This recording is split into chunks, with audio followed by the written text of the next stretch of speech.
আসসালামু আলাইকুম সুপ্রিয় দেশবাসী।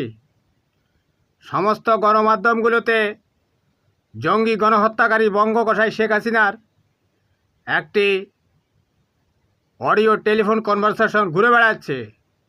সেখানে সে বাংলাদেশের মানুষের উপর লেথাল উইপন ব্যবহার করার নির্দেশ দিয়েছে এবং সে বলছে এখন হেলিকপ্টার থেকে গুলি করাচ্ছি।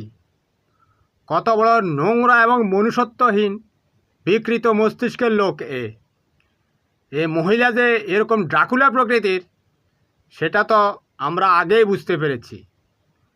এই ডকুমেন্ট থাকার কারণে আরও ভালো হয়েছে। মানুষ হত্যাকারী এরা মূলত ব্যাসবস্যার সন্তান। গালি দিলাম না রোজার সময়। যারা এই সমস্ত হত্যাকারীদেরকে সমর্থন করে তারাও ব্যাসবস্যার সন্তান। এদের আসলে বিভিন্ন লোকের শুক্রাণী দিয়েছে।